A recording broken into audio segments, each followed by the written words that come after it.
Yaani tatizo lenu nyinyi watoto wakubwa mshavunja ungo, mnaukimbilia utamu, mtaka kusikiliza kaka zenu. Unapewa mimba mtu anakataa.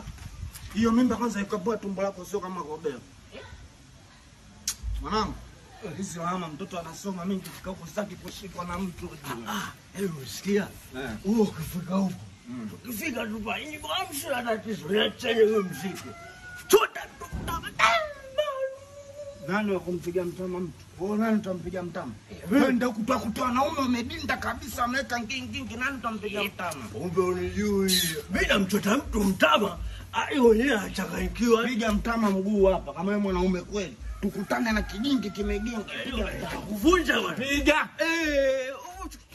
Chukua mashina.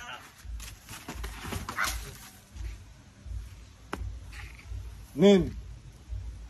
Tatizo lako umekaza mguu bwana. Sasa umekaza huko kutana na wanaume ndio umekukazia hivyo utafanya kitu gani? Sasa kwa akitukazia tukatuma pesa tukazie. Usiwachangue ambiwa kwa kumbe pesa. Mimi niko serious. Wewe twende huko. Changamka. Kwa ujauzito hata uchangamke. Wewe changamka ndio mila pilipili na nini? Vitu vingi udongo mbalimbali na nini?